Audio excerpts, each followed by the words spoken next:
Hello everyone. People often ask me if a software tester is in demand job in the United States. Can I find a job fairly easily? Well, actually this is a great question, and we need to go back to the computer science and analyze how the software is developed.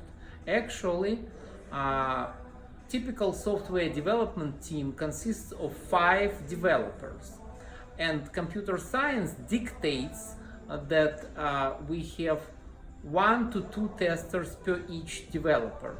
So basically, more jobs are available for developers. So if we have a team of 5 developers, we should expect a team of 7 to 10 testers in such organization.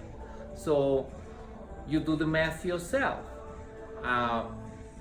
One note: when you go online and you search for jobs on the popular job boards such as Monster or Dice, Indeed, a lot of people restrict the search only to the position title, which is software tester.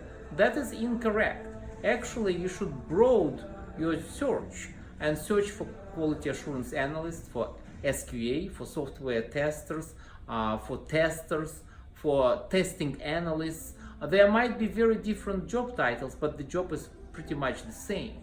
So call us, come to our Learnix center, come to our open class, email us, go to our website. We'll be happy to answer any questions that you might have. Okay, thank you so much.